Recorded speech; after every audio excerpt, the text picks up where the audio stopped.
ஹே நண்பர்களே, நம்ம சேனலுக்கு உங்களை அன்புடன் வரவேற்கிறேன். இன்றைக்கு நாம் கேட்கப் போகும் audio book destiny, freedom and the soul. இந்த புத்தகத்தின் ஆசிரியர் ஓஷோ. இந்த ஆடியோ புக்கில் இந்த புத்தகத்தின் முழு சாராம்சத்தையும் மெதுவாக, ஆழமாக, எளிய வாழ்க்கை உதாரணங்களுடன் ஒரு தமிழ் யூடியூப் ஆடியோ புக் பாணியில் பார்க்கப் போகிறோம். முதலில் இந்த புத்தகத்தில் இருக்கும் அனைத்து தலைப்புகளையும் ஒருமுறை படித்து பார்க்கலாம். அதற்குப் பிறகு ஒவ்வொரு தலைப்பையும் ஒன்றன் பின் ஒன்றாக மிகவும் ஆழமாக புரிந்து கொள்வோம். இந்த புத்தகத்தில் நாம் பார்க்கப் போகும் தலைப்புகள்: முதல் தலைப்பு அறிமுகம், அர்த்தத்தை தேடும் பயணம். இரண்டாவது தலைப்பு விதியும் சுதந்திரமான தேர்வும். மூன்றாவது தலைப்பு ஆன்மாவின் இயல்பு. நான்காவது தலைப்பு கர்மா, தேர்வு மற்றும் பொறுப்பு. ஐந்தாவது தலைப்பு சுதந்திரத்துடனும் விழிப்புணர்வுடனும் வாழ்வது. ஆறாவது தலைப்பு கேள்விகளும் பதில்களும். ஏழாவது தலைப்பு சுயத்தை அறியும் தியானங்கள். எட்டாவது மற்றும் இறுதித் தலைப்பு முடிவுரை, உங்களின் உண்மையான இயல்பை கண்டறிதல். இப்போது நான் இந்த தலைப்புகளை ஒரு மேலோட்டமான பார்வையாக மட்டுமே கூறினேன். ஒவ்வொரு தலைப்பையும் அடுத்தடுத்த பகுதிகளில் மிகவும் அமைதியாகவும் ஆழமாகவும் நம்முடைய அன்றாட வாழ்க்கை உதாரணங்களோடும் சேர்த்து ஆராயப் போகிறோம். முதல் தலைப்பு அறிமுகம், அர்த்தத்தை தேடும் பயணம். நம்மில் ஒவ்வொருவருக்கும் ஒரு பொதுவான கேள்வி இருக்கும். நான் ஏன் இந்த உலகத்தில் இருக்கிறேன்? என் வாழ்க்கைக்கு என்ன அர்த்தம்? எனக்கு நடக்கும் சம்பவங்களுக்குப் பின்னால் ஏதாவது ஒரு நோக்கம் இருக்கிறதா? அல்லது எல்லாமே தற்செயலாகத்தான் நடக்கிறதா? இப்படிப்பட்ட கேள்விகள் ஒரு நாள் இல்லை என்றாலும் ஒரு நாள் நிச்சயமாக நம் மனதில் தோன்றும். சிலருக்கு பள்ளியில் படிக்கும் காலத்திலேயே இந்த கேள்விகள் வரும். சிலருக்கு வேலைக்குச் சேர்ந்த பிறகு வரும். சிலருக்கு ஒரு பெரிய கஷ்டம் வந்த பிறகுதான் இந்த தேடல் ஆரம்பமாகும். ஒரு மனிதரை கற்பனை செய்து பாருங்கள். அவருக்கு நல்ல சம்பளம் இருக்கிறது, வீடு இருக்கிறது, கார் இருக்கிறது, அழகான குடும்பமும் இருக்கிறது. வெளியில் இருந்து பார்த்தால் வாழ்க்கை மிகவும் சிறப்பாகத்தான் தெரிகிறது. ஆனால் இரவு தனியாக அமரும்போது மனதிற்குள் ஒரு வெறுமை. இதுதானா வாழ்க்கை என்ற ஒரு கேள்வி எழுகிறது. அந்த கேள்விக்கான பதில் உடனே கிடைப்பதில்லை. அதுதான் வாழ்க்கையின் அர்த்தத்தை தேடும் பயணத்தின் ஆரம்பம். நம்முடைய வாழ்க்கையில் பல வெற்றிகளைத் தேடி ஓடிக்கொண்டே இருப்போம். மதிப்பெண்கள், சம்பளம், பதவி உயர்வு, வியாபார வளர்ச்சி, சமூக அந்தஸ்து, சமூக வலைதளங்களில் அதிகமான பின்தொடர்பவர்கள். இப்படி பல விஷயங்கள் நம்முடைய கவனத்தை முழுவதுமாக ஆக்கிரமித்து விடுகின்றன. ஒரு இலக்கை அடைந்தவுடன் மகிழ்ச்சி வரும். ஆனால் சில நாட்களில் அந்த மகிழ்ச்சி குறைந்துவிடும். பிறகு அடுத்த இலக்கு, அதற்குப் பிறகு இன்னொரு இலக்கு. இப்படியே இந்தச் சுழற்சி தொடர்ந்து கொண்டே இருக்கும். அப்போது மனதிற்குள் ஒரு கேள்வி: நான் உண்மையில் எதைத் தேடி ஓடிக்கொண்டிருக்கிறேன்? இந்த தலைப்பின் முக்கியமான கருத்து என்னவென்றால், வாழ்க்கையின் அர்த்தம் என்பது வெளியில் தேடிச் செல்ல வேண்டிய ஒரு பொருள் அல்லையோ. அது நம்மால் அனுபவிக்கப்பட வேண்டிய ஒரு உள்பயணம். நம்முடைய மனம் எப்படி செயல்படுகிறது? நம்முடைய பயம் என்ன? நம்முடைய ஆசைகள் என்ன? நம்முடைய எதிர்பார்ப்புகள் என்ன என்பதை கவனிக்க ஆரம்பித்தால்தான் வாழ்க்கை கொஞ்சம் கொஞ்சமாக தெளிவாக தெரிய ஆரம்பிக்கும். ஒரு சிறிய உதாரணம். நீங்கள் ரயிலில் பயணம் செய்கிறீர்கள். ஜன்னல் ஓரத்தில் அமர்ந்து வெளியே பார்த்துக் கொண்டிருக்கிறீர்கள். உங்களுக்கு மரங்கள் ஓடுவது போல தெரியும்.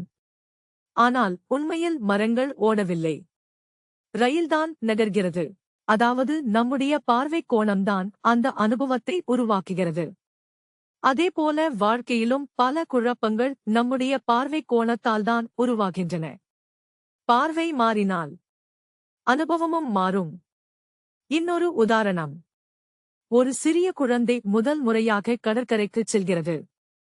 அவனுக்கு கடல் மிகவும் பெரியதாக தெரிகிறது. சிறிது பயமும் இருக்கும். ஆனால் கொஞ்ச நேரம் கழித்து அலைகளைத் தொட்டு விளையாட ஆரம்பித்தவுடன் பயம் மறைந்து மகிழ்ச்சி வந்துவிடுகிறது. கடல் மாறவில்லை. அனுபவம்தான் மாறிவிட்டது. வாழ்க்கையும் இப்படித்தான். தெரியாத வரை பயம். புரிந்து கொள்ள ஆரம்பித்தவுடன் அதே வாழ்க்கை மிகவும் அழகாகத் தெரியும். வாழ்க்கையின் அர்த்தத்தை தேடுவது என்பது பதில்களை சேகரிப்பது அல்ல. கேள்விகளை அமைதியாக கவனிப்பது. நான் ஏன் கோபப்படுகிறேன்? நான் ஏன் மற்றவர்களுடன் என்னை ஒப்பிடுகிறேன்? நான் ஏன் எதிர்காலத்தைப் பற்றி எப்போதும் கவலைப்படுகிறேன்? நான் ஏன் கடந்த காலத்தை விட முடியவில்லை? இந்த கேள்விகளோடு பயப்படாமல் இருக்க கற்றுக்கொண்டால் கொஞ்சம் கொஞ்சமாக தெளிவு பிறக்க ஆரம்பிக்கும். பலர் நினைப்பார்கள், என் வாழ்க்கையில் ஒரு பெரிய அதிசயம் நடந்தால்தான் நான் சந்தோஷமாக இருப்பேன். ஆனால் சில நேரங்களில் அதிசயம் என்பது வாழ்க்கை மாறுவது அல்ல, நம்முடைய பார்வை மாறுவதுதான். ஒவ்வொரு நாளும் சூரியன் உதிக்கிறான். ஆனால் ஒரு நாள் முழு கவனத்துடன் பார்த்தால் அந்த அனுபவம் புதிதாக இருக்கும். ஒவ்வொரு நாளும் தேநீர் குடிக்கிறோம். ஆனால் ஒரு நாள் எந்த அவசரமும் இல்லாமல் அமைதியாக அமர்ந்து குடித்தால் அந்த அனுபவம் முற்றிலும் வேறுபட்டதாக இருக்கும். தேநீர் மாறவில்லை, மாறியது நம்முடைய விழிப்புணர்வு. வாழ்க்கையின் அர்த்தத்தை தேடுவது என்பது மதத்தை பற்றியது மட்டுமல்ல, தத்துவத்தை பற்றியது மட்டுமல்ல. அது ஒவ்வொரு மனிதனின் தனிப்பட்ட அனுபவம். ஒரு தாய் தனது குழந்தையின் சிரிப்பில் வாழ்க்கையின் அர்த்தத்தை கண்டுபிடிக்கலாம். ஒரு ஓவியர் ஓவியம் வரையும் தருணத்தில் அதை உணரலாம். ஒரு விவசாயி நிலத்தை பராமரிக்கும் போது அதை அனுபவிக்கலாம். ஒரு மென்பொருள் பொறியாளர் ஒரு கடினமான பிரச்சினைக்கு தீர்வு கண்டுபிடிக்கும் தருணத்திலும் அதே நிறைவை உணரலாம். இந்த எல்லாவற்றிலும் இருக்கும் பொதுவான விஷயம் என்ன? அந்த தருணத்தில் அவர்கள் முழுமையாக நிகழ்காலத்தில் இருக்கிறார்கள். நாம் எப்போதும் வாழ்க்கை நமக்கு பதில்களை தர வேண்டும் என்று எதிர்பார்க்கிறோம். ஆனால் சில நேரங்களில் வாழ்க்கை பதிலை தராது. அதற்கு பதிலாக ஒரு அனுபவத்தை தரும். அந்த அனுபவத்திலிருந்துதான் நாமே நம்முடைய பதில்களை உருவாக்கிக் கொள்ள வேண்டும். அதுதான் உண்மையான வளர்ச்சி. இந்த முதல் தலைப்பு நமக்கு ஒரு முக்கியமான அழைப்பை விடுக்கிறது. கொஞ்சம் வேகத்தை குறைத்து நம்முடைய உள்ளத்தை பார்க்க ஆரம்பிக்கலாமா? நம்முடைய எண்ணங்கள் எப்படி உருவாகின்றன? நம்முடைய உணர்வுகள் எப்படி மாறுகின்றன? நம்முடைய சந்தோஷம் எங்கிருந்து வருகிறது? இந்த கேள்விகளை நேர்மையாக கவனிக்க ஆரம்பித்தால் வாழ்க்கையின் அர்த்தத்தை வெளியில் தேடி அலைய வேண்டிய அவசியம் குறைந்துவிடும். அது நம்முடைய அன்றாட அனுபவங்களுக்குள்ளேயே இருக்கிறது என்பதை மெதுவாக உணர ஆரம்பிப்போம்.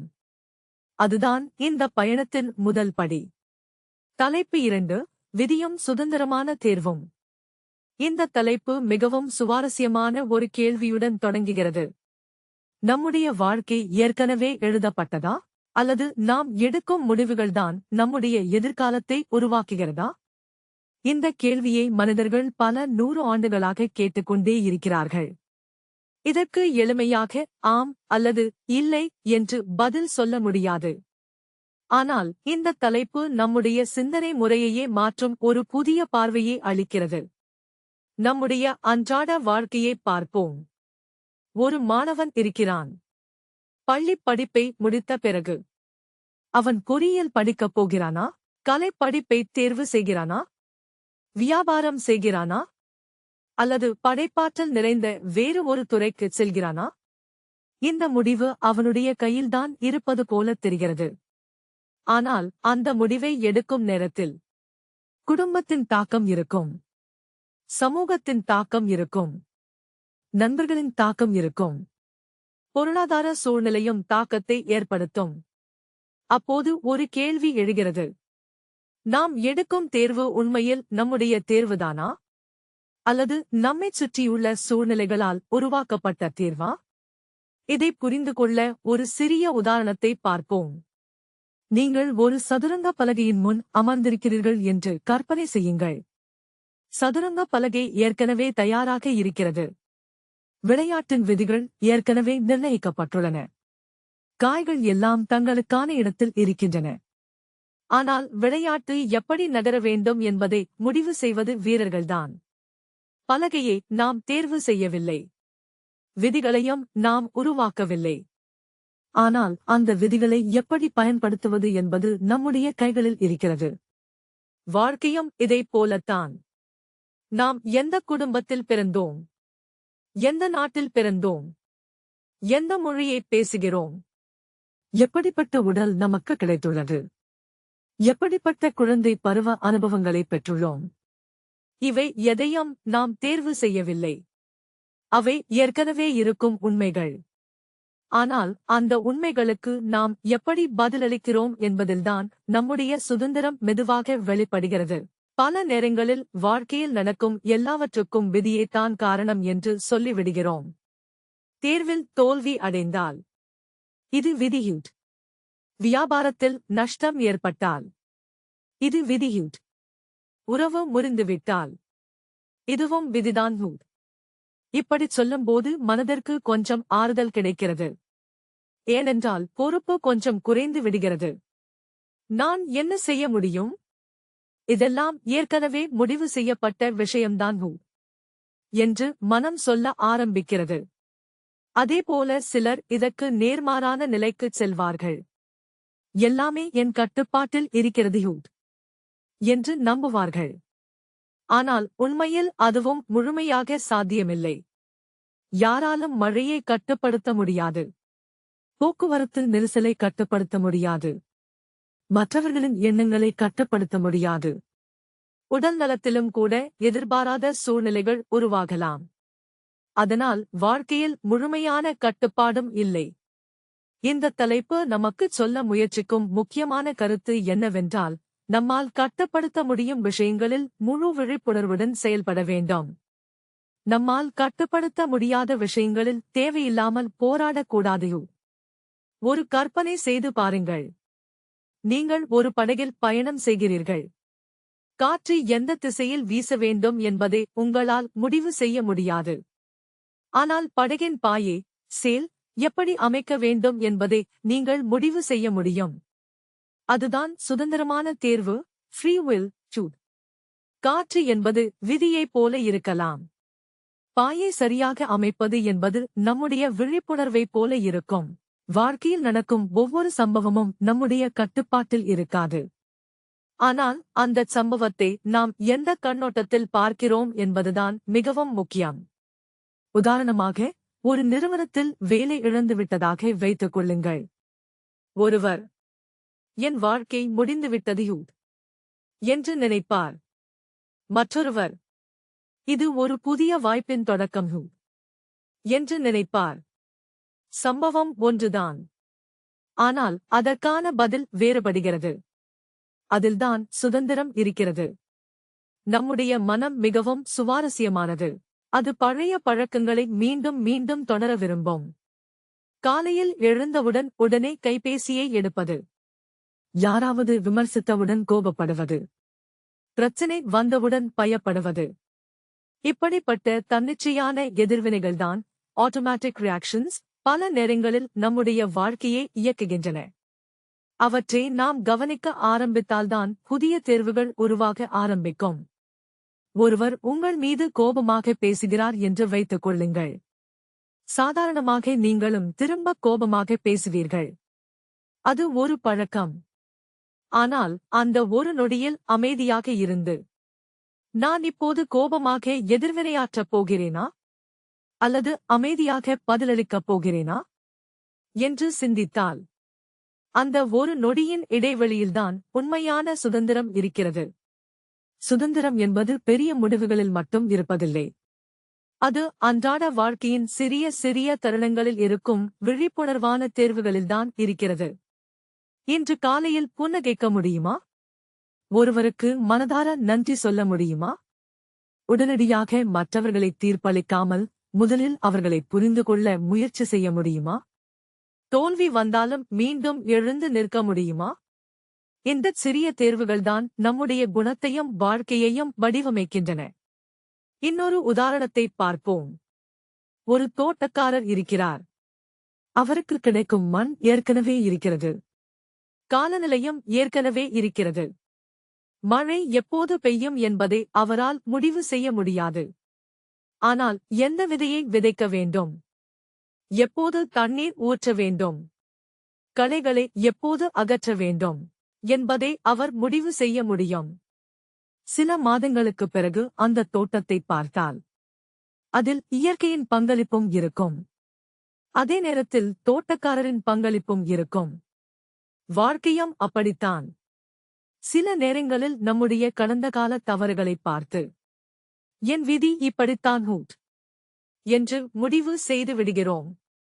ஆனால் கடந்த கால அனுபவங்கள் நம்முடைய எதிர்காலத்தை பாதிக்கலாம். அதை முழுமையாக தீர்மானிக்க முடியாது.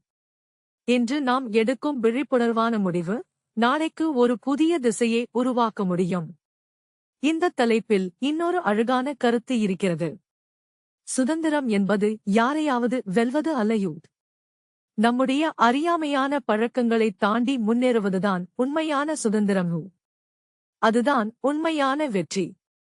ஒரு பறவை சிறு வயதிலிருந்தே கூண்டுக்குள் வளர்ந்திருந்தால் கூண்டின் கதவை திறந்த உடனே அது வெளியே பறக்கத் தயங்கும்.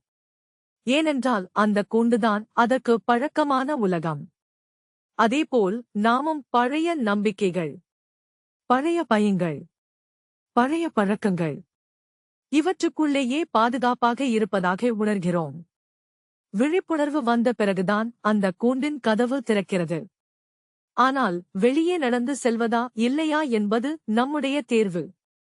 இந்த தலைப்பின் முக்கியமான கருத்து என்னவென்றால், வாழ்க்கையில் சில விஷயங்கள் நம்முடைய கட்டுப்பாட்டிற்கு அப்பாற்பட்டதாக இருக்கலாம். ஆனால் ஒவ்வொரு நொடியிலும் நம்முடைய பதில், நம்முடைய விழிப்புணர்வு, நம்முடைய புரிதல், நம்முடைய உள்மன அணுகுமுறை இவைகள்தான் நம்முடைய உண்மையான சுதந்திரம். அதை உணர ஆரம்பித்தால் விதியும் டெஸ்டினி, சுதந்திரமான தேர்வும் ஃப்ரீ வில் ஒன்றுக்கொன்று எதிரான கருத்துகள் அல்லையோ. அவை இரண்டும் இணைந்து நம்முடைய வாழ்க்கை பயணத்தை உருவாக்கும் இரண்டு பக்கங்கள் என்பதை மெதுவாக புரிந்து கொள்ள ஆரம்பிப்போம். தலைப்பு 3, ஆன்மாவின் இயல்பு. இந்த தலைப்பிற்கு வந்தவுடன் பலருடைய மனதில் ஒரு கேள்வி எழும். ஆன்மா என்றால் என்ன? அது எங்கே இருக்கிறது? அதை பார்க்க முடியுமா? அதை நிரூபிக்க முடியுமா? இப்படிப்பட்ட கேள்விகள் மிகவும் இயல்பானவை. ஆனால் இந்த தலைப்பு அறிவியல் ரீதியான நிரூபணங்களைப் பற்றி பேசுவதற்கு பதிலாக நமக்குள் நடைபெறும் அனுபவத்தை புரிந்து கொள்ள ஒரு வழியைக் காட்ட முயற்சிக்கிறது. சற்று எளிமையாக சிந்தித்துப் பார்ப்போம். நீங்கள் உங்கள் பெயரைச் சொல்வீர்கள். அது உங்கள் அடையாளம். உங்கள் வேலையைப் பற்றிச் சொல்வீர்கள். அதுவும் ஒரு அடையாளம். நீங்கள் அப்பா, அம்மா, நண்பர், ஊழியர், தொழிலதிபர், ஆசிரியர், மாணவர் என்று பல்வேறு பாத்திரங்களை ஏற்றிருக்கலாம். ஆனால் ஒரு நிமிடம் சிந்தித்துப் பார்த்தால் இந்த பாத்திரங்கள் அனைத்தும் மாறக்கூடியவை. வேலை மாறலாம், வீடு மாறலாம், நண்பர்கள் மாறலாம், வயது மாறலாம். உடலும் காலப்போக்கில் மாறிக்கொண்டே இருக்கிறது. குழந்தை பருவ உடல் வேறு, இளமைப் பருவ உடல் வேறு, இப்போது இருக்கும் உடல் வேறு. ஆனால் இந்த எல்லா மாற்றங்களுக்கும் நடுவில் நான் என்ற உணர்வை அனுபவிக்கும் ஒரு விழிப்புணர்வு மட்டும் தொடர்ந்து இருக்கிறது. இந்த தலைப்பின் முக்கியமான கருத்து என்னவென்றால், அந்த விழிப்புணர்வைத்தான் சிலர் ஆன்மா என்று பார்க்கிறார்கள். அது கையில் பிடித்து காட்டக்கூடிய ஒரு பொருள் அல்ல. அது ஒரு அனுபவம். அதை புரிந்து கொள்ள வெளியில் தேடுவதை விட நமக்குள் கவனிப்பதுதான் முக்கியம். ஒரு கண்ணாடியை நினைத்துப் பாருங்கள். அதன் முன் யார் நின்றாலும் அவர்களின் பிரதிபலிப்பு தெரியும். குழந்தை நின்றாலும் தெரியும். முதியவர் நின்றாலும் தெரியும். சிரிப்பவரும் தெரியும். அழுபவரும் தெரியும். ஆனால் எந்த பிரதிபலிப்பும் கண்ணாடியில் ஒட்டிக்கொள்வதில்லை. அவை வந்து மறைந்து விடுகின்றன. கண்ணாடி மட்டும் மாறாமல் இருக்கிறது.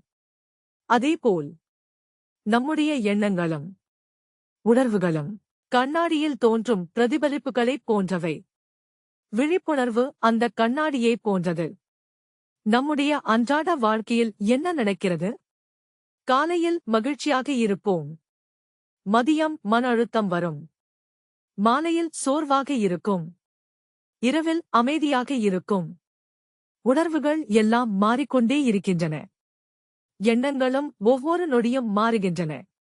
ஒரு நிமிடம் தன்னம்பிக்கை, அடுத்த நிமிடம் சந்தேகம், பிறகு உற்சாகம். அப்படியானால் இந்த எல்லாவற்றையும் கவனிப்பது யார்? சற்று அமைதியாக அமர்ந்து கவனித்தால் எண்ணங்கள் வந்து செல்கின்றன, உணர்வுகள் வந்து செல்கின்றன, நினைவுகள் வந்து செல்கின்றன. ஆனால் அவற்றையெல்லாம் அமைதியாக கவனித்துக் கொண்டிருக்கும் ஒரு மௌனமான இருப்பு இருக்கிறது. அதைத்தான் இந்த தலைப்பு மிகவும் முக்கியமாக வலியுறுத்துகிறது. ஒரு திரையரங்கத்தை எடுத்துக் கொள்ளுங்கள். திரையில் சண்டை காட்சி வரும், பிறகு நகைச்சுவை காட்சி வரும், பிறகு உணர்ச்சிகரமான காட்சி வரும், இறுதியில் படம் முடிந்துவிடும். ஆனால் திரைக்கு எதுவும் ஆகாது. காட்சிகள் மாறுகின்றன, திரை மட்டும் மாறாமல் இருக்கிறது. வாழ்க்கையின் அனுபவங்கள் எல்லாம் திரைப்பட காட்சிகளைப் போன்றவை. விழிப்புணர்வு அந்த திரையை போன்றது. பல நேரங்களில் நாம் இந்த உடல்தான் நான் என்று நினைக்கிறோம். உடல் மிகவும் முக்கியமானதுதான். அதை பராமரிக்க வேண்டியதும் அவசியம். ஆனால் உடலே நானாக நினைத்துவிட்டால் வயதாகும்போது பயம் வரும், அழகு குறைந்தால் கவலை வரும், உடல்நல பிரச்சினை வந்தால் நம்முடைய அடையாளமே உடைந்துவிட்டது போல தோன்றும். அதேபோல் என் மனம்தான் நான் என்று நினைத்தாலும் பிரச்சினைதான். ஏனென்றால் மனம் ஒருபோதும் அமைதியாக இருப்பதில்லை. அது தொடர்ந்து பேசிக்கொண்டே இருக்கும். ஒரு வானொலியைப் போல இடைவிடாமல் எண்ணங்களை உருவாக்கிக் கொண்டே இருக்கும். அந்த எண்ணங்கள் அனைத்தையும் உண்மை என்று நம்ப ஆரம்பித்தால் வாழ்க்கை முழுவதும் குழப்பமாகத் தோன்றும். வானத்தில் மேகங்கள் வருவதை நினைத்துப் பாருங்கள். சில நேரம் கருமேகம், பிறகு வெண்மேகம், பிறகு மழை, அதன்பின் தெளிந்த வானம். ஆனால் வானத்திற்கு எதுவும் ஆகவில்லை. மேகங்கள்தான் வந்து செல்கின்றன. அதேபோல் நம்முடைய எண்ணங்கள் மேகங்களைப் போன்றவை. விழிப்புணர்வு வானத்தைப் போன்றது. வானம் மேகங்களை பிடித்துக் கொள்வதுமில்லை, அவற்றை விரட்டுவதுமில்லை. அது இயல்பாக அமைதியாக இருக்கிறது. நம்முடைய விழிப்புணர்வும் அப்படித்தான்.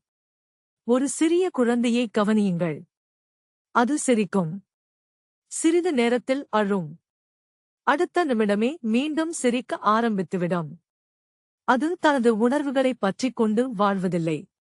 ஆனால் நாம் வளர வளர உணர்வுகளையே நம்முடைய அடையாளமாக மாற்ற ஆரம்பிக்கிறோம். நான் கோபக்காரன் நான் பலவீனமானவன் நான் அதிர்ஷ்டம் இல்லாதவன் என்று நமக்கே பெயரிடுகிறோம். இந்த பெயர்களை நாம் எவ்வளவு அதிகமாக நம்புகிறோமோ அவ்வளவு அதிகமாக நம்முடைய உண்மையான இயல்பை மறந்துவிடுகிறோம். இந்த தலைப்பு சொல்ல விரும்பும் மிக முக்கியமான கருத்து என்னவென்றால், நீங்கள் உங்கள் அடையாளங்கள் அல்ல. நீங்கள் உங்கள் வெற்றிகள் அல்ல. நீங்கள் உங்கள் தோல்விகள் அல்ல. நீங்கள் உங்கள் வங்கிக் கணக்கின் இருப்புத் தொகை அல்ல. நீங்கள் உங்கள் சமூக வலைத்தள பதிவு அல்ல. இவை அனைத்தும் வாழ்க்கையில் வரும் அனுபவங்கள் மட்டுமே. ஆனால் அவற்றை அனுபவிக்கும் விழிப்புணர்வு மிகவும் ஆழமானது. ஒரு கடலை நினைத்துப் பாருங்கள். கடலின் மேற்பரப்பில் அலைகள் எழுகின்றன. சில நேரம் பெரிய அலை, சில நேரம் சிறிய அலை. புயலும் வரும், அமைதியான கடலும் இருக்கும். ஆனால் கடலின் ஆழத்தில் எப்போதும் ஒரு அமைதி இருக்கும். மேற்பரப்பில்தான் அலைச்சல். வாழ்க்கையும் அப்படித்தான். வெளிப்புறத்தில் மன அழுத்தம், மகிழ்ச்சி, பயம், உற்சாகம், ஏமாற்றம் எல்லாமே இருக்கலாம். ஆனால் நம்முடைய உள்ளார்ந்த விழிப்புணர்வில் ஒரு ஆழமான அமைதி இருக்கிறது. அதைக் கண்டறிவதற்கான பயணம்தான் இது. சில நேரங்களில் நாம் தனியாக அமைதியாக அமர்ந்திருக்கும்போது எந்த காரணமும் இல்லாமல் ஒரு அமைதி தோன்றும். இயற்கையை ரசிக்கும்போது வரலாம், மலையின் உச்சியில் நிற்கும்போது வரலாம், கடலை பார்க்கும்போது வரலாம், கோவிலில் அமைதியாக அமரும்போது வரலாம், இசையைக் கேட்கும்போதும் வரலாம். அந்த சில நொடிகளில் மனம் சற்றே அமைதியாகிவிடும்.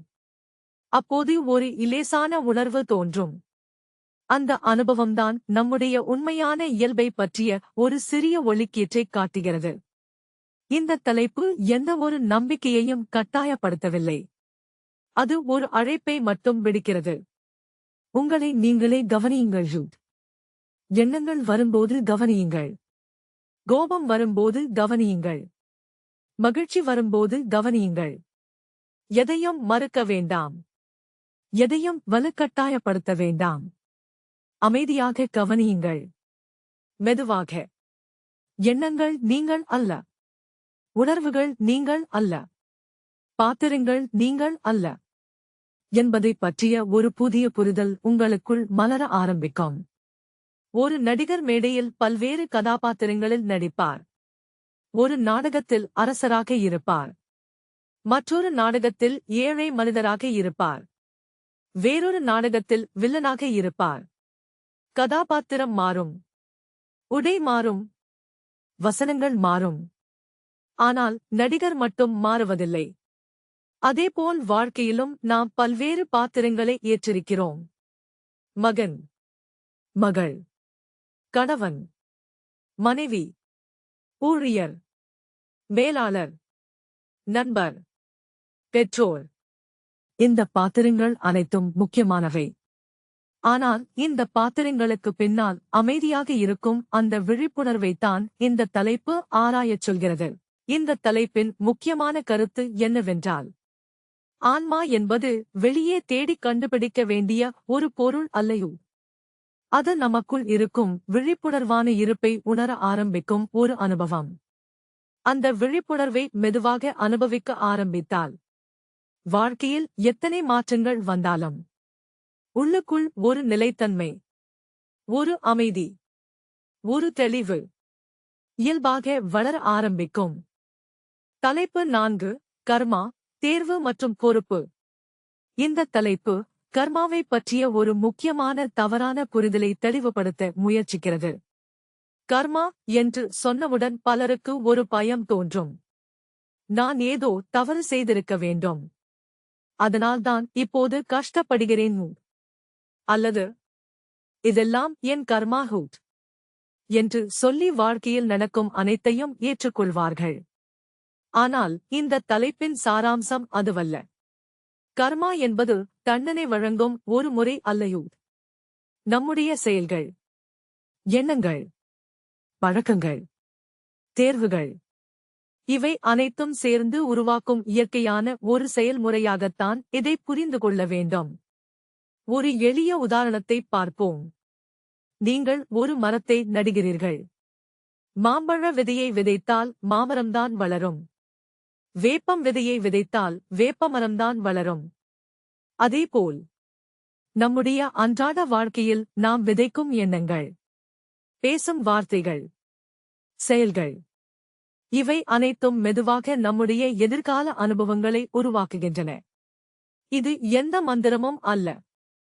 இது காரணமும் விளைவும் என்ற இயற்கை விதி.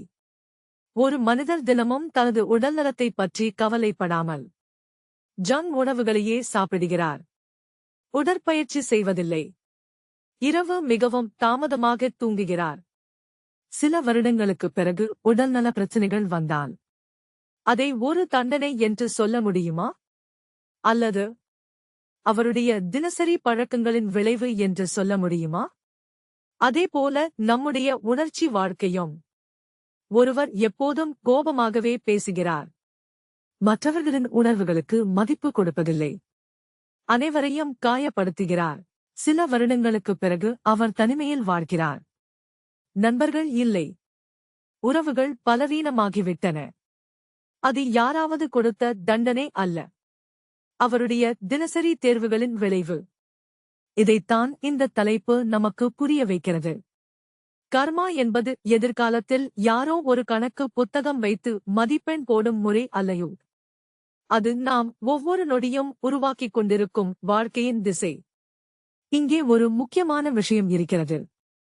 நாம் எல்லோருமே தவறுகள் செய்கிறோம். அது மனித இயல்பு.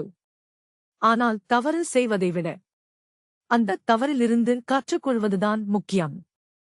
ஒரு குழந்தை நடக்க கற்றுக்கொள்ளும்போது பலமுறை கீழே விழும். விழுந்தவுடன் இது என் கர்மாஹ்யூட் என்று சொல்லாது. மீண்டும் எழுந்து நடக்க முயற்சி செய்யும். வாழ்க்கையும் அப்படித்தான். பல நேரங்களில் நாம் பிறரை பழிக்கும் விளையாட்டிலேயே சிக்கிக் கொள்கிறோம்.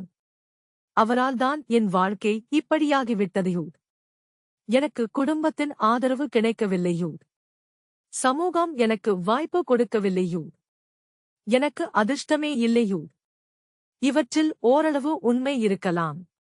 ஆனால் தொடர்ந்து பிறரையே குற்றம் சொல்லிக் கொண்டிருந்தால் நம்முடைய சொந்த சக்தியை மறந்துவிடுவோம். பொறுப்பை ஏற்றுக்கொள்ளும் தருணத்தில்தான் உண்மையான மாற்றம் தொடங்குகிறது.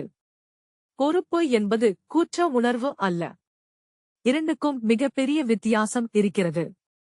குற்ற உணர்வு என்ன சொல்கிறது? நீ ஒரு மோசமான மனிதன். ஆனால் பொறுப்பு என்ன சொல்கிறது? நடந்துவிட்டது. இனி என்ன செய்யப் போகிறாய்? இந்த இரண்டு மனநிலைகளுக்கும் மிகப்பெரிய வேறுபாடு இருக்கிறது. ஒரு உதாரணத்தைப் பாருங்கள். நீங்கள் காரை ஓட்டிக் கொண்டிருக்கிறீர்கள். தவறான பாதையில் சென்று விட்டீர்கள். அப்போது ஜிபிஎஸ் என்ன செய்யும்? நீ ஒரு பயனற்ற ஓட்டுநர் என்று சொல்லுமா? இல்லை. புதிய பாதை கணக்கிடப்படுகிறது என்று சொல்லும். வாழ்க்கையும் அப்படித்தான். தவறான முடிவு எடுத்துவிட்டால் அதை அமைதியாக கவனித்துவிட்டு ஒரு புதிய திசையை தேர்ந்தெடுக்கலாம். அதுதான் விழிப்புணர்வு. கர்மாவைப் பற்றி பேசும்போது எண்ணங்களும் மிகவும் முக்கியமானவை. நாம் எப்போதும் எதிர்மறையாகவே சிந்தித்துக் கொண்டிருந்தால் அது மெதுவாக நம்முடைய நடத்தையை மாற்ற ஆரம்பிக்கும். என்னால் முடியாது. நான் எப்போதும் தோல்வியடைகிறேன்.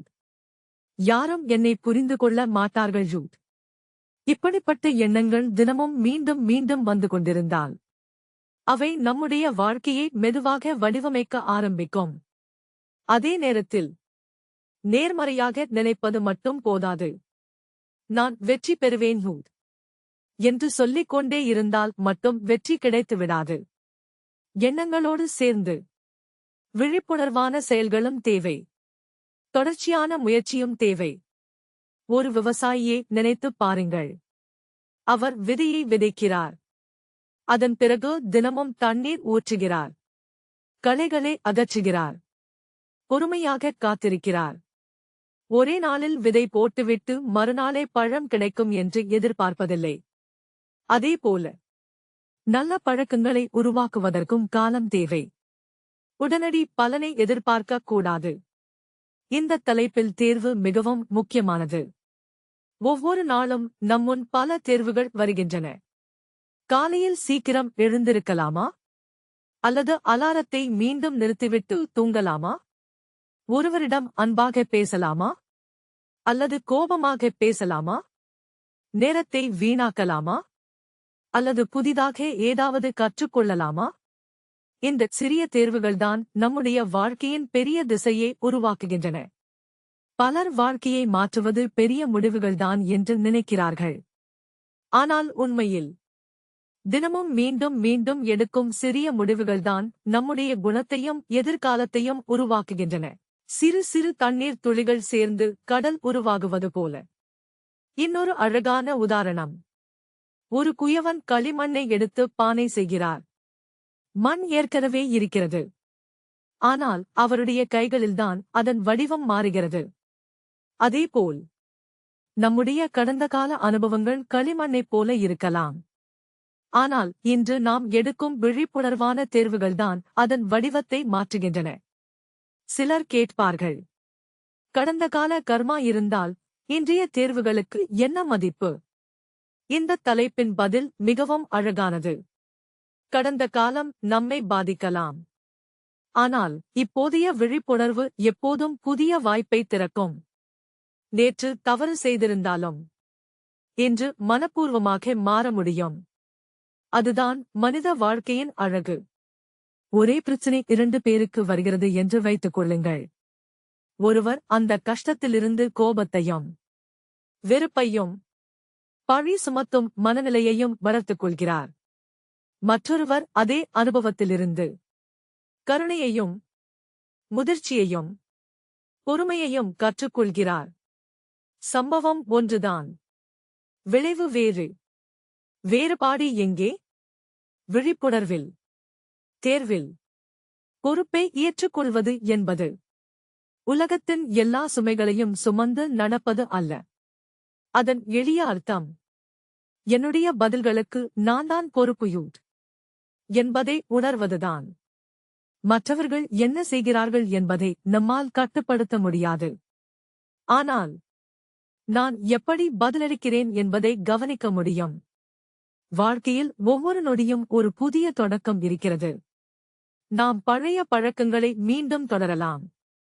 அல்லது விழிப்புணர்வுடன் ஒரு புதிய பாதையை தேர்ந்தெடுக்கலாம். இந்த சுதந்திரம்தான் பொறுப்போடு இணைந்திருக்கிறது.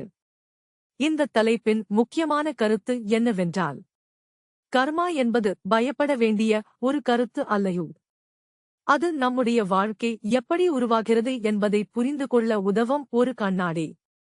நம்முடைய எண்ணங்கள், நம்முடைய வார்த்தைகள், நம்முடைய செயல்கள், நம்முடைய மீண்டும் மீண்டும் செய்யும் தேர்வுகள், இவை அனைத்தும் சேர்ந்து நம்முடைய நாளைய அனுபவங்களை மெதுவாக வடிவமைக்கின்றன. இதை புரிந்து கொள்ள ஆரம்பித்தால் பிறரை பழிக்கும் மனநிலை குறையும், விழிப்புணர்வு அதிகரிக்கும், பொறுப்பு இயல்பாக உருவாகும். அப்போது வாழ்க்கை ஒரு தண்டனையாக தெரியாது, கற்றுக்கொள்ளும் ஒரு அழகான பயணமாக தெரிய ஆரம்பிக்கும். தலைப்பு 5, சுதந்திரத்துடனும் விழிப்புணர்வுடனும் வாழ்வது. இதுவரை விதியைப் பற்றியும், சுதந்திரமான தேர்வைப் பற்றியும், ஆன்மாவைப் பற்றியும், கர்மாவைப் பற்றியும் பார்த்தோம். ஆனால் இப்போது ஒரு நடைமுறை கேள்வி எழுகிறது. இவை அனைத்தையும் புரிந்து கொண்ட பிறகு அன்றாட வாழ்க்கையில் எப்படி வாழ வேண்டும்? விழிப்புணர்வுடன் வாழ்வது என்றால் என்ன? சுதந்திரத்துடன் வாழ்வது என்றால் என்ன? இந்த தலைப்பு அதைத்தான் மிகவும் எளிமையாகவும் நடைமுறையாகவும் விளக்க முயற்சிக்கிறது. நாம் அனைவரும் மிகவும் பரபரப்பான வாழ்க்கையைத்தான் வாழ்கிறோம். காலையில் அலாரம் அடிக்கிறது, விரைவாக எழுந்திருக்க வேண்டும், அலுவலகத்திற்கு செல்ல வேண்டும், போக்குவரத்து நெரிசலை கடக்க வேண்டும், கூட்டங்கள், காலக்கெடுக்கள், தொலைபேசி அழைப்புகள், குடும்பப் பொறுப்புகள், மின் கட்டணங்கள், உடல்நலம், எதிர்கால திட்டங்கள்.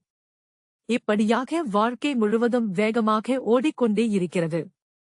இந்த வேகத்தில்தான் நாம் மிகவும் முக்கியமான ஒரு விஷயத்தை தவறவிடுகிறோம். அது என்னவென்றால் இந்த நொடியூர். சற்றி யோசித்துப் பாருங்கள். காலையில் காபி குடிக்கும்போது அதன் சுவையை உண்மையாக ரசிக்கிறோமா? அல்லது அலுவலக கூட்டத்தைப் பற்றியே யோசித்துக் கொண்டு குடிக்கிறோமா? குடும்பத்துடன் இரவு உணவு சாப்பிடும்போது அவர்கள் பேசுவதை மனதுடன் கேட்கிறோமா? அல்லது கைபேசியை பார்த்துக் கொண்டே இருக்கிறோமா? குழந்தை சிரிக்கும்போது அந்தச் சிரிப்பை முழுமையாக ரசிக்கிறோமா? அல்லது அடுத்த வேலை பற்றிய கவலையிலேயே இருக்கிறோமா? பல நேரங்களில் நம்முடைய உடல் மட்டும் இந்த நிகழ்காலத்தில் இருக்கும். ஆனால் நம்முடைய மனம் வேறு எங்கோ அலைந்து கொண்டிருக்கும். அதுதான் விழிப்புணர்வு இல்லாத வாழ்க்கையு. விழிப்புணர்வு என்றால் என்ன?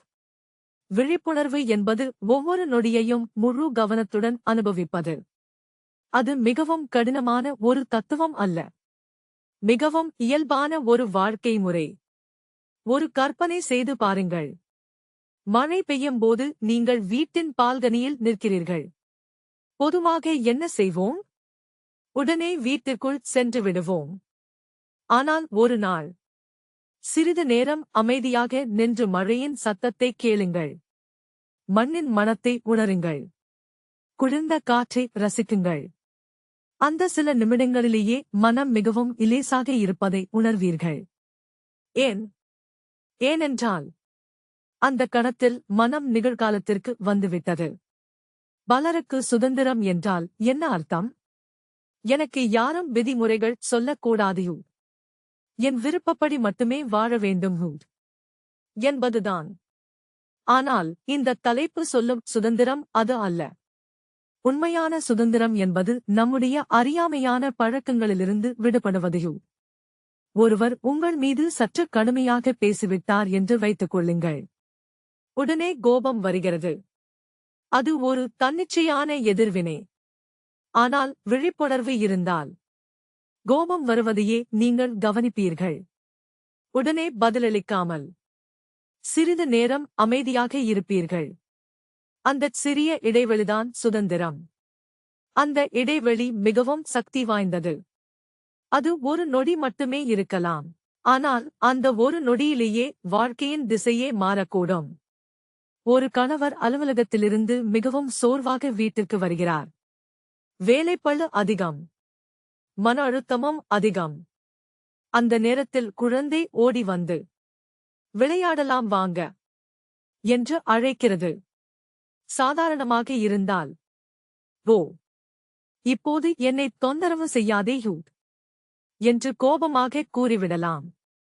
ஆனால் விழிப்புணர்வு இருந்தால், எனக்கு இப்போது மன அழுத்தம் இருக்கிறது. ஆனால் இந்த குழந்தை என்னை அன்பாகத்தான் அழைக்கிறது யூத் என்று புரிந்து கொள்ள முடியும். அப்போது பதில் மாறும். ஒரு சிறிய அணைப்பு, ஒரு புன்னகை, ஒரு சில நிமிடங்கள். இந்த ஒரு விழிப்புணர்வான முடிவே ஒரு உறவை மாற்றிவிடும். விழிப்புணர்வு என்பது உணர்ச்சிகள் இல்லாமல் இருப்பது அல்ல. கோபம் வரலாம், பயம் வரலாம், சோகம் வரலாம், மகிழ்ச்சி வரலாம். ஆனால் விழிப்புணர்வு இருக்கும்போது உணர்ச்சிகள் நம்மை ஆளாது. நாம் தான் அவற்றை கவனிப்போம். ஒரு நதியை நினைத்துப் பாருங்கள். அது தொடர்ந்து ஓடிக்கொண்டே இருக்கும். அதை கையில் பிடித்து நிறுத்த முடியாது. எண்ணங்களும் அப்படித்தான். அவற்றை பிடித்துக் கொள்ள முயற்சி செய்யும்போதுதான் பிரச்சினை உருவாகிறது. எண்ணங்கள் வரட்டும், போகட்டும். நாம் அவற்றை அமைதியாக கவனிக்கலாம். இந்த தலைப்பு இன்னொரு முக்கியமான பாடத்தையும் சொல்லுகிறது. மற்றவர்களுடன் ஒப்பிடுவதை மெதுவாக விடுங்கள். இன்று சமூக வலைத்தளத்தை திறந்தாலே போதும்.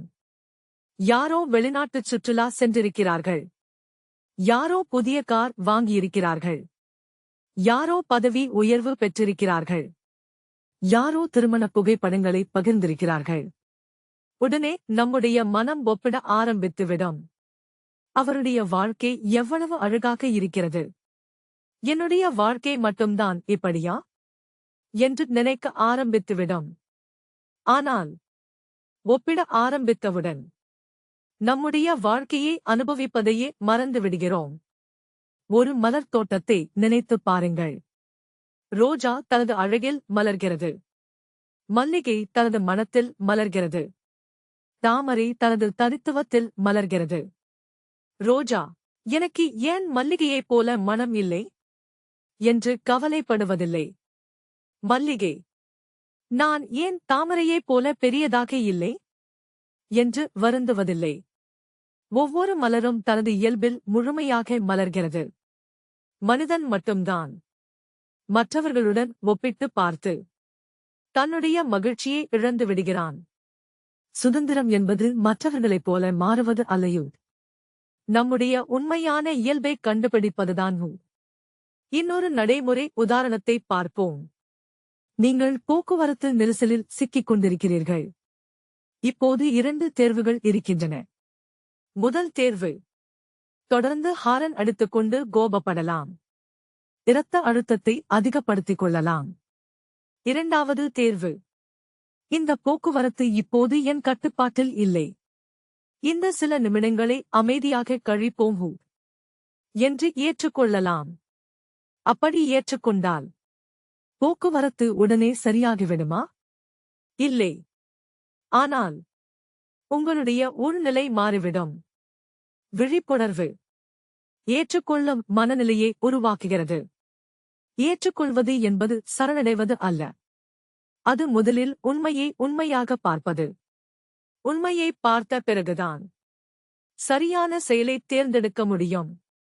பல நேரங்களில் நாம் மகிழ்ச்சியை எதிர்காலத்திற்கு ஒத்திவைத்துக் கொண்டே இருக்கிறோம். இந்த திட்டம் முடிந்தால் சந்தோஷமாக இருப்பேன் இந்த கடன் முடிந்தால் நிம்மதியாக இருப்பேன். இந்த வீடு வாங்கிய பிறகு மகிழ்ச்சியாக இருப்பேன். பதவி உயர்வு கிடைத்தால் வாழ்க்கை முழுமையடையும். ஆனால் ஒரு திட்டம் முடிந்ததும் மற்றொரு திட்டம் தொடங்கிவிடுகிறது. ஒரு கடன் முடிந்ததும் மற்றொரு இலக்கு உருவாகிறது. இப்படியே மகிழ்ச்சி எப்போதும் எதிர்காலத்திற்கு தள்ளப்பட்டுக் கொண்டே போகிறது. இந்த தலைப்பு சொல்லும் அழகான உண்மை என்னவென்றால், மகிழ்ச்சி என்பது எதிர்காலத்தில் உருவாக்க வேண்டிய ஒரு பொருள் அல்லையோ, அது விழிப்புணர்வுடன் வாழும் இந்த நிகழ்கால நொடியிலேயே இருக்கிறதையோ. காலையில் சூரிய உதயத்தை பார்க்கும்போது, அம்மா சமைத்த உணவைச் சுவைக்கும்போது, நண்பருடன் மனம் திறந்து பேசும்போது, குழந்தை சிரிக்கும்போது, ஒரு மரத்தின் நிழலில் அமைதியாக அமர்ந்திருக்கும்போது, ஆழமாக ஒரு மூச்சை இழுக்கும்போது, இந்தச் சிறிய தருணங்கள் அனைத்திலும் வாழ்க்கை ஏற்கனவே நடந்து கொண்டிருக்கிறது. அதை கவனிப்பது மட்டுமே நம்மிடம் மீதமிருக்கிறது. இன்னொரு அழகான உதாரணம். ஒரு இசைக்கலைஞர் மேடையில் இசை நிகழ்ச்சி நடத்துகிறார். அவர் பார்வையாளர்கள் கைத்தட்டுவார்களா என்று எதிர்காலத்தைப் பற்றியே சிந்தித்துக் கொண்டிருந்தால், இசை கெட்டுவிடும். கடந்த தவறுகளைப் பற்றியே நினைத்துக் கொண்டிருந்தாலும் இசை கெட்டுவிடும். அவர் முழு கவனத்தையும் இந்த ஒரு இசைக்குறிப்பில் வைத்திருந்தால்தான் அழகான இசை பிறக்கும்.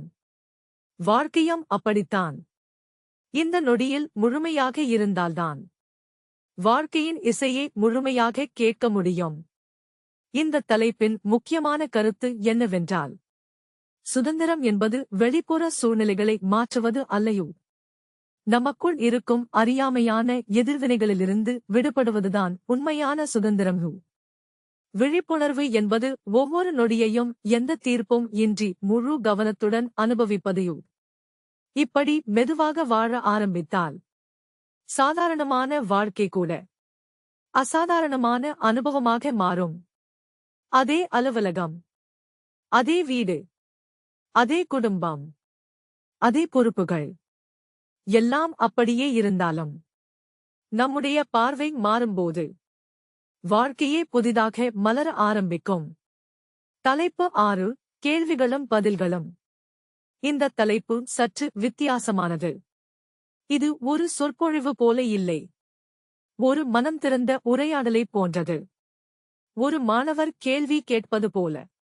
ஒரு தேடலில் இருக்கும் மனிதர் தனது சந்தேகங்களை பகிர்வது போல.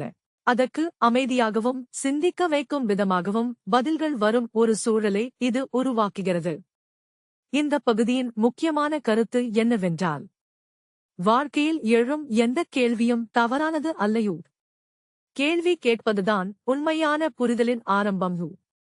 நம்முடைய சமூகத்தில் சிறு வயதிலிருந்தே பதில்களை மனப்பாடம் செய்ய கற்றுக் கொடுக்கிறார்கள். ஆனால் கேள்வி கேட்க பலர் பயப்படுகிறார்கள். இதைக் கேட்டால் என்னைப் பற்றி என்ன நினைப்பார்கள்? இந்தச் சந்தேகம் எனக்கு மட்டும்தானா என்று தயங்குகிறார்கள்.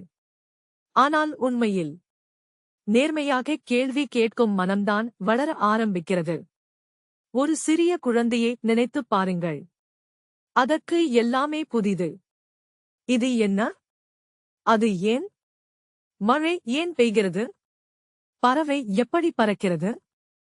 என்று தொடர்ந்து கேள்விகள் கேட்டுக்கொண்டே இருக்கும். அதற்கு அகங்காரம் இல்லை. எனக்குத் தெரியாதையோ என்று ஒப்புக்கொள்ளத் தயங்குவதும் இல்லை. அதனால்தான் அது மிகவும் வேகமாக கற்றுக்கொள்கிறது. நாம் வளர்ந்த பிறகுதான் ஒரு பிரச்சினை ஆரம்பிக்கிறது. தெரியாத விஷயங்களைக் கூட தெரிந்தது போல நடிக்க ஆரம்பிக்கிறோம். கேள்வி கேட்பதை விட கருத்து சொல்லுவதில்தான் அதிக ஆர்வம் காட்டுகிறோம். இந்த தலைப்பு சொல்லும் கருத்து மிகவும் எளிமையானது. உண்மையான ஆன்மீக பயணம் என்பது தயார் செய்யப்பட்ட பதில்களை சேகரிப்பது அல்லையோ, நம்முடைய அனுபவத்தில் தெளிவு வரும் வரை நேர்மையாக தொடர்ந்து ஆராய்வதுதான். ஒரு பொதுவான கேள்வி: நான் எப்படி அமைதியாக இருக்க முடியும்? இந்த கேள்வி அனைவருக்குமே இருக்கும். அலுவலக மன அழுத்தம், குடும்ப பொறுப்புகள், பொருளாதாரச் சுமைகள், உடல்நல பிரச்சினைகள், இவற்றின் நடுவில் எப்படி அமைதியாக இருக்க முடியும்?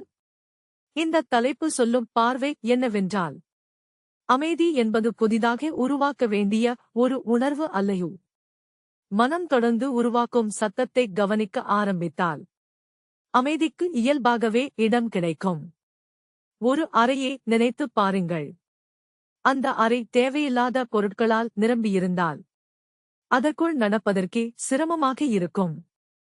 அவற்றைச் சுத்தம் செய்த பிறகு அதே அறை பெரியதாகத் தோன்றும். அறை மாறவில்லை, அதன் அளவும் மாறவில்லை. மாறியது தேவையற்ற பொருட்கள் அகற்றப்பட்டதுதான். மனமும் அப்படித்தான்.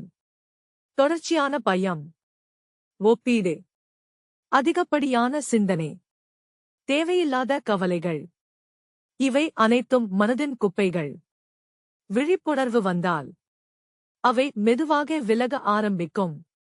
இன்னொரு கேள்வி, பயம் எப்படி போகும்? பலர் பயத்தை எதிர்த்து போராட முயற்சி செய்கிறார்கள். எனக்கு பயம் வரக்கூடாது என்று நினைக்கிறார்கள். ஆனால் பயத்தை வலுக்கட்டாயமாக தள்ள முயற்சி செய்தால் அது இன்னும் வலிமையாகிவிடும். நீங்கள் ஒருவேளை நேர்முகத் தேர்விற்கு செல்கிறீர்கள் என்று வைத்துக் கொள்ளுங்கள். பயம் வருகிறது.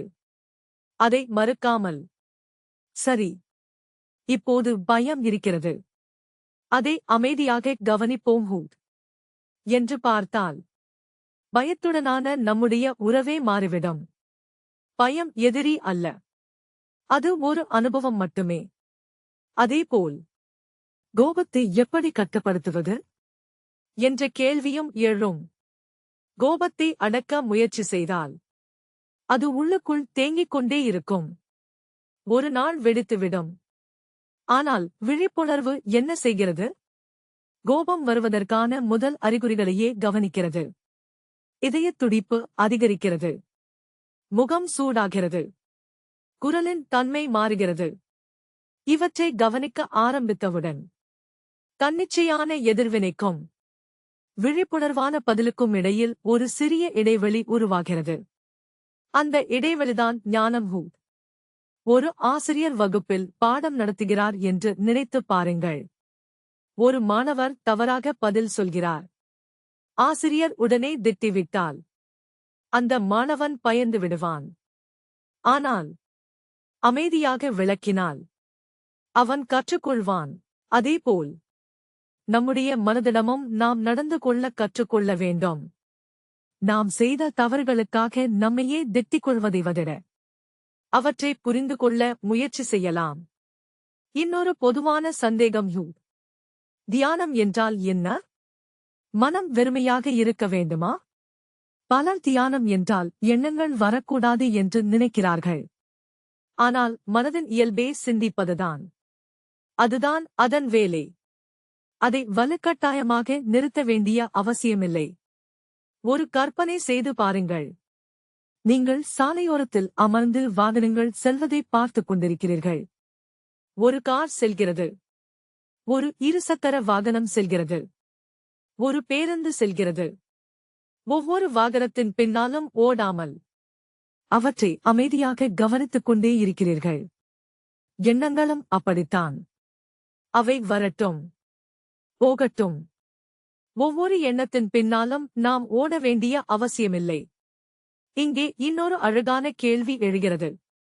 அன்பு என்றால் என்ன? பல நேரங்களில் அன்பையும் பற்றுதலையும் நாம் ஒன்றாக குழப்பிக் கொள்கிறோம். நீ என் விருப்பப்படி இருக்க வேண்டும், நீ என் எதிர்பார்ப்புகளை நிறைவேற்ற வேண்டும் என்று நினைத்தால் அது அன்பை விட கட்டுப்பாடாகத்தான் இருக்கும். உண்மையான அன்பு விழிப்புணர்விலிருந்து பிறக்கிறது. மற்றவர்களை மாற்ற முயற்சி செய்யாமல் அவர்களை புரிந்து கொள்ள முயற்சி செய்யும்போது உறவுகள் ஆழமாகின்றன. ஒரு தாய் தனது குழந்தைக்கு நடக்க கற்றுக் கொடுக்கும் காட்சியை நினைத்துப் பாருங்கள். குழந்தை கீழே விழுந்தால் அந்த தாய் அதை நிராகரிப்பதில்லை. மீண்டும் எழுந்து நடக்க ஊக்கப்படுத்துவாள். விழிப்புணர்வுடன் இருக்கும் அன்பும் அப்படித்தான். அது தீர்ப்புகளை குறைக்கிறது, புரிதலை அதிகப்படுத்துகிறது. இன்னொரு கேள்வி, மகிழ்ச்சி எங்கே இருக்கிறது? நாம் அனைவரும் அதை வெளியில்தான் தேடிக் கொண்டிருக்கிறோம். புதிய கைபேசி, புதிய கார், புதிய வேலை, புதிய உறவு, இவை அனைத்தும் மகிழ்ச்சியை தரலாம். ஆனால் அது நிரந்தரமானது அல்ல. சில நாட்கள் கழித்து அதுவும் வழக்கமானதாகிவிடும். ஒரு சிறிய குழந்தை சோப்பு நுரை குமிழ்களை பார்த்து எவ்வளவு மகிழ்ச்சியாகச் சிரிக்கிறது. அதற்கு விலையுயர்ந்த பொம்மைகள் தேவையில்லை. ஏனென்றால் அது இந்த நிகழ்காலத்தில் வாழ்கிறது. நாம் வளர வளர வாழ்க்கையின் எளிமையான தருணங்களை ரசிப்பதை மறந்துவிடுகிறோம். ஒரு கோப்பை தேநீர், மாலையின் தென்றல், நண்பரின் மனமார்ந்த சிரிப்பு, குடும்பத்துடன் சேர்ந்து சாப்பிடும் இரவு உணவு, இயற்கையில் ஒரு நடைப்பயணம். இந்த எல்லா தருணங்களிலும் மகிழ்ச்சி ஏற்கனவே இருக்கிறது. ஆனால் நம்முடைய கவனம்தான் வேறு எங்கோ சென்று விடுகிறது. இந்த தலைப்பு இன்னொரு முக்கியமான செய்தியையும் சொல்கிறது. தயார் செய்யப்பட்ட பதில்களை மட்டும் நம்பாமல் உங்களுடைய சொந்த அனுபவத்தை பாருங்கள். யாரோ ஒருவர் சொன்ன பதில் தற்காலிகமான திருப்தியை கொடுக்கலாம். ஆனால் நீங்கள் நேரடியாக அனுபவித்து உணரும் புரிதல்தான் நிலையானது. உங்கள் கையில் ஒரு வரைபடம் இருந்தால் ஒரு நகரத்தைப் பற்றிய ஒரு தோராயமான புரிதல் கிடைக்கும். ஆனால் அந்த நகரத்தில் நீங்களே நடந்து பார்த்த அனுபவம் முற்றிலும் வேறுபட்டது. ஆன்மீக புரிதலும் அப்படித்தான். புத்தகங்கள் வழியைக் காட்டும், ஆசிரியர்கள் ஊக்கமளிப்பார்கள். ஆனால் அந்த பாதையில் நடக்க வேண்டியது நாம்தான். இந்த கேள்விகளும் பதில்களும் என்ற பகுதியின் முக்கியமான கருத்து என்னவென்றால், வாழ்க்கையில் எழும் ஒவ்வொரு நேர்மையான கேள்வியும் ஒரு புதிய கதவைத் திறக்கிறது. கேள்விகளைக் கண்டு பயப்பட வேண்டாம். சந்தேகங்களை அடக்கி வைக்க வேண்டாம். விழிப்புணர்வுடன் அவற்றை கவனியுங்கள், அனுபவியுங்கள், புரிந்து கொள்ள முயற்சி செய்யுங்கள். அப்போது பதில்கள் வெளியிலிருந்து வராது, மெதுவாக நம்முடைய உள்ளத்திலிருந்தே தெளிவு மலர ஆரம்பிக்கும்.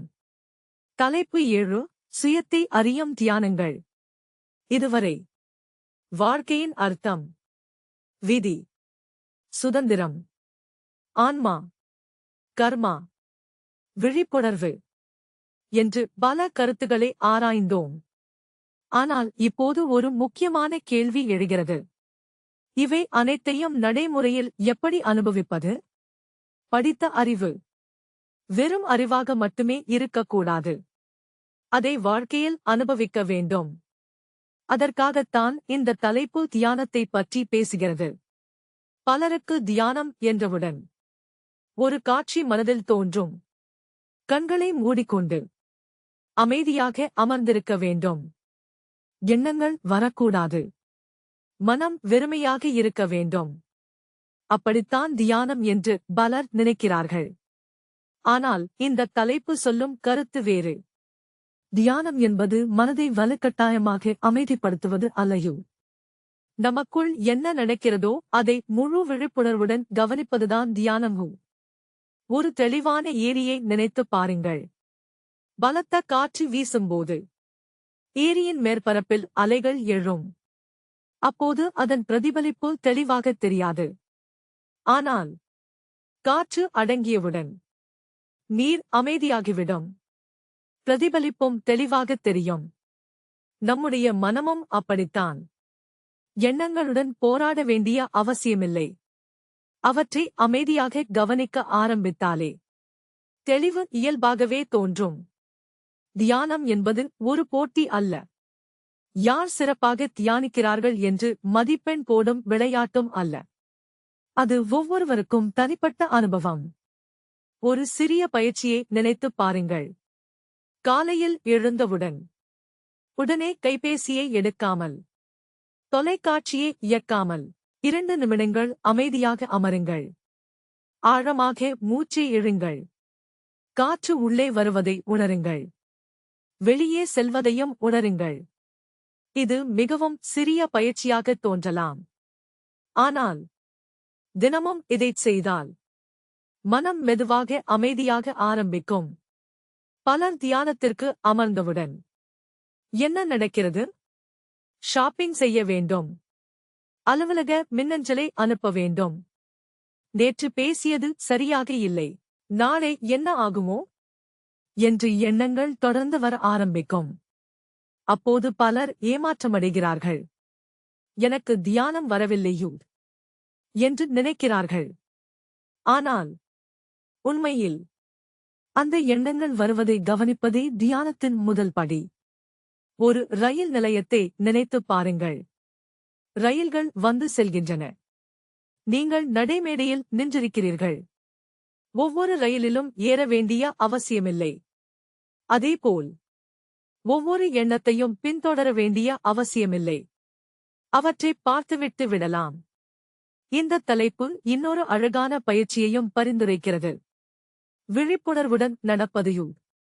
நாம் தினமும் நடக்கிறோம். ஆனால் நடக்கும்போது மனம் வேறு எங்கோ இருக்கும். ஒரு நாள் முயற்சி செய்து பாருங்கள். ஒவ்வொரு அடியையும் உணருங்கள். உங்கள் பாதம் பூமியை தொடுவதை கவனியுங்கள். காற்று முகத்தில் படுவதை உணருங்கள். மரங்களை பாருங்கள்.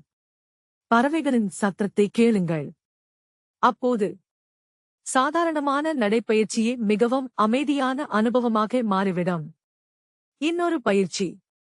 விழிப்புணர்வுடன் உணவருந்துவதையும். உணவு சாப்பிடும்போது தொலைக்காட்சியை அணைத்து விடுங்கள். கைபேசியை அருகில் வைக்காதீர்கள். முதல் வாய் உணவை மெதுவாகச் சாப்பிடுங்கள். அதன் சுவையை உணருங்கள்.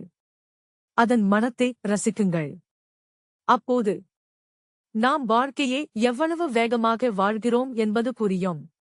விழிப்புணர்வு இருந்தால் ஒரு சாதாரண உணவு கூட அழகான அனுபவமாக மாறிவிடும். தியானம் என்பது அமைதியாக அமர்ந்திருக்கும்போது மட்டும் செய்ய வேண்டிய ஒன்று அல்ல. அன்றாட வாழ்க்கையின் ஒவ்வொரு செயலிலும் விழிப்புணர்வைக் கொண்டு வரலாம். ஒரு தாய் சமையல் செய்கிறார். பொதுவாக விரைவாக முடிக்க வேண்டும் என்ற அவசரம் இருக்கும்.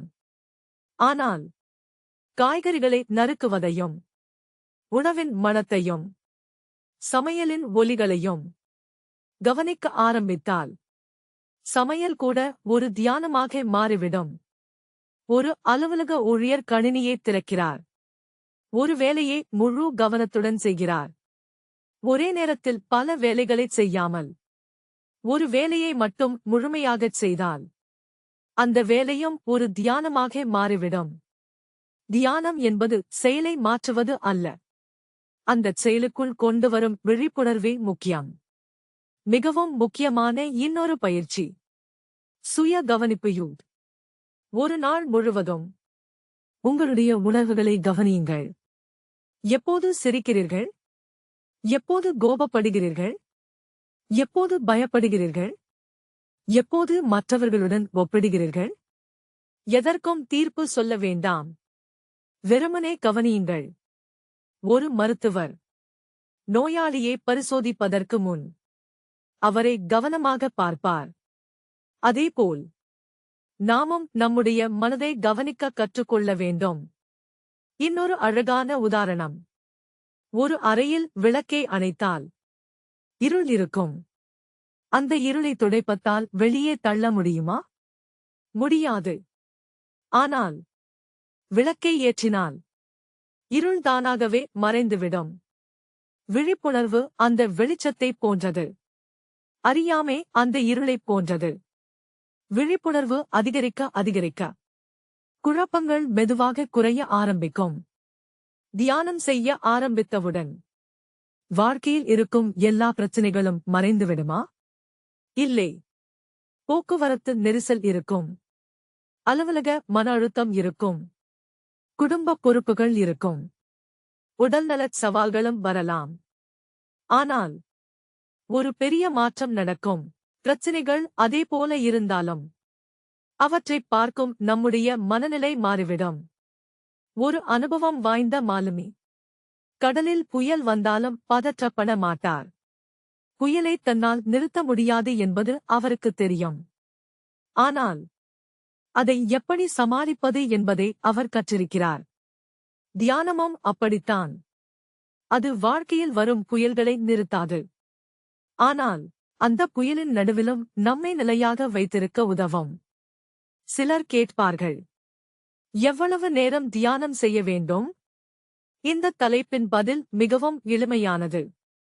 நேரத்தை விட நேர்மையான ஈடுபாடுதான் முக்கியம். 5 நிமிடங்கள் முழு விழிப்புணர்வுடன் இருந்தாலும் அது மதிப்புமிக்கது. 1 மணி நேரம் அமர்ந்திருந்தாலும் மனம் வேறு எங்கோ அலைந்து கொண்டிருந்தால் அதனால் பெரிதாக பயன் இருக்காது. மெதுவாக விழிப்புணர்வு அன்றாட வாழ்க்கை முழுவதும் பரவ வேண்டும். காலையில் எழும்போது, தேநீர் குடிக்கும்போது, அலுவலகத்தில் வேலை செய்யும்போது, கார் ஓட்டும்போது, குடும்பத்தினருடன் பேசும்போது, தூங்கச் செல்லும் முன், இந்தச் சிறிய தருணங்கள் அனைத்திலும் விழிப்புணர்வை பயிற்சி செய்ய முடியும். இன்னொரு அழகான உதாரணம். ஒரு இசைக்கலைஞர் தன்னுடைய இசைக்கருவியை தினமும் ஒத்திசைக்கிறார். நேற்று ஒத்திசைத்து விட்டேன், இன்று தேவையில்லை என்று அவர் சொல்ல மாட்டார். அதேபோல தியானமும் ஒரு தொடர்ச்சியான ஒத்திசைவு. ஒவ்வொரு நாளும் நம்முடைய மனதை கவனிப்பது, அதை மெதுவாக தூய்மைப்படுத்துவது, அமைதிப்படுத்துவது. இந்த தலைப்பின் முக்கியமான கருத்து என்னவென்றால், தியானம் என்பது ஒரு மதச் சடங்கு அல்ல. அது நமக்குள் எழும் ஒவ்வொரு எண்ணத்தையும், ஒவ்வொரு உணர்வையும், ஒவ்வொரு எதிர்வினையையும், ஒவ்வொரு மூச்சையும், ஒவ்வொரு அனுபவத்தையும் விழிப்புணர்வுடன் கவனிக்க கற்றுத்தரும் ஒரு வாழ்க்கை முறை. இதை தினமும் சிறிது சிறிதாக பயிற்சி செய்ய ஆரம்பித்தால் நாம் தேடிக்கொண்டிருந்த பதில்கள் வெளியிலிருந்து வராது, நம்முடைய சொந்த அனுபவத்திலிருந்தே மலர ஆரம்பிக்கும். அதுவே சுயத்தை அறியும் பயணத்தின் உண்மையான தொடக்கம். தலைப்பு 8, முடிவுரை, உங்களின் உண்மையான இயல்பை கண்டறிதல். இப்போது இந்த ஆடியோபுக்கின் இறுதித் தலைப்பை அடைந்துவிட்டோம். ஆனால் இதை ஒரு முடிவாக பார்க்கக்கூடாது. இது ஒரு புதிய தொடக்கமாகத்தான் பார்க்கப்பட வேண்டும். ஏனென்றால் இந்த புத்தகத்தின் பயணம் இங்கே முடிவடையவில்லை. உண்மையான பயணம் இனிமேல்தான் நம்முடைய சொந்த வாழ்க்கையில் ஆரம்பிக்கிறது. இதுவரை நாம் என்னென்ன விஷயங்களை ஆராய்ந்தோம் என்று ஒரு முறை நினைத்துப் பார்த்தால், வாழ்க்கையின் அர்த்தத்தை தேடும் மனதைப் பற்றி பேசினோம். விதியும் சுதந்திரமான தேர்வும் எப்படி நம்முடைய வாழ்க்கையில் செயல்படுகின்றன என்பதை புரிந்து கொண்டோம். ஆன்மா என்றால் என்ன என்பதைக் குறித்து ஆழமான ஒரு பார்வையை பார்த்தோம். கர்மா, தேர்வு, பொறுப்பு ஆகியவை நம்முடைய எதிர்காலத்தை எவ்வாறு வடிவமைக்கின்றன என்பதையும் அறிந்து கொண்டோம். விழிப்புணர்வுடன் வாழ்வதன் முக்கியத்துவத்தைப் பற்றி பேசினோம். வாழ்க்கையில் எழும் கேள்விகளைக் கண்டு பயப்படாமல் அவற்றை ஆராய கற்றுக்கொண்டோம். தியானத்தின் மூலம் நம்முடைய உள்ளத்தை பார்க்க ஆரம்பிப்பது பற்றியும் அறிந்து கொண்டோம். இப்போது இந்த எல்லா விஷயங்களுக்கும் பின்னால் இருக்கும் ஒரு மிக எளிய செய்தி என்னவென்றால், நீங்கள் தேடிக்கொண்டிருக்கும் உண்மை மிகவும் தொலைவில் இல்லை. அது ஏற்கனவே உங்களுக்குள் இருக்கிறது. நம்முடைய வாழ்க்கையில் ஒரு வியப்பான பழக்கம் இருக்கிறது. எதையும் நாம் வெளியில்தான் தேடிக்கொண்டிருக்கிறோம். மகிழ்ச்சி வெளியே, வெற்றி வெளியே, அங்கீகாரம் வெளியே, அமைதி வெளியே, அன்பு வெளியே. ஒவ்வொரு முறையும் வெளியே ஏதாவது ஒன்றை அடையும் போது சில நாட்களுக்கு மகிழ்ச்சி கிடைக்கும். பிறகு அதுவும் வழக்கமானதாகிவிடும். மீண்டும் ஒரு புதிய இலக்கு. இப்படியே இந்தச் சுழற்சி தொடர்ந்து கொண்டே இருக்கும். ஒரு மனிதர் தன்னுடைய கண்ணாடி எங்கே போய்விட்டது என்று வீடு முழுவதும் தேடிக்கொண்டிருக்கிறார் என்று நினைத்துப் பாருங்கள். சோபாவின் கீழே தேடுகிறார், மேசையின் மீது தேடுகிறார், சமையலறையிலும் தேடுகிறார். வீட்டில் உள்ள அனைவரும் சேர்ந்து தேடுகிறார்கள். இறுதியில் யாரோ ஒருவர், உங்கள் கண்ணாடி உங்கள் தலையில்தான் இருக்கிறது என்று சொல்கிறார். அனைவரும் சிரித்து விடுகிறார்கள். ஆனால் வாழ்க்கையிலும் பல நேரங்களில் இதைத்தான் நாம் செய்கிறோம். நாம் தேடிக்கொண்டிருக்கும் தெளிவு, அமைதி, நிறைவு, இவை அனைத்தும் ஏற்கனவே நமக்குள் இருந்தாலும் நம்முடைய கவனம் மட்டும் வேறு எங்கோ சென்று விடுகிறது. இந்த தலைப்பு சொல்லும் உண்மையான இயல்பு என்றால் என்ன? அது ஒரு புதிய அடையாளத்தை உருவாக்குவது அல்ல. யாரையாவது போல மாற வேண்டும் என்பதுமல்ல. அது உங்களுக்குள் எப்போதும் இருந்த அந்த விழிப்புணர்வை மீண்டும் உணர்வதுதான். ஒரு கண்ணாடியை மீண்டும் நினைத்துப் பாருங்கள். அதன் மேல் தூசி படிந்துவிட்டது என்று வைத்துக் கொள்ளுங்கள். அப்போது அதில் உள்ள பிரதிபலிப்பு தெளிவாக தெரியாது. இப்போது கண்ணாடியை மாற்ற வேண்டுமா? இல்லை. தூசியை துடைத்தாலே போதும். அதேபோல் நம்முடைய உண்மையான இயல்பை புதிதாக உருவாக்க வேண்டியதில்லை. பயம், அகங்காரம், ஒப்பீடு, தேவையில்லாத நம்பிக்கைகள், அறியாமையான பழக்கங்கள், இந்த தூசிகள் மெதுவாக விலக ஆரம்பித்தால் நம்முடைய இயல்பான தெளிவு தானாகவே வெளிப்பட ஆரம்பிக்கும். வாழ்க்கையில் கஷ்டங்கள் வராதா? நிச்சயமாக வரும். தோல்விகள் வரலாம். உறவுகளில் தவறான புரிதல்கள் வரலாம். உடல்நல பிரச்சினைகள் வரலாம். ஆனால் இந்த பயணத்திற்குப் பிறகு ஒரு பெரிய மாற்றம் நிகழும். இவை அனைத்தும் வந்தாலும் நாம் முழுமையாக உடைந்து போகாமல் நிலையாக இருக்க கற்றுக்கொள்வோம். ஒரு பெரிய மரத்தை நினைத்துப் பாருங்கள். பலத்த காற்று வீசும்போது அது சற்றே வளைந்து கொடுக்கும். ஆனால் அதன் வேர் ஆழமாக இருப்பதால் புயல் கடந்த பிறகு அது மீண்டும் நிமிர்ந்து நிற்கும். விழிப்புணர்வு அந்த வேரைப் போன்றது.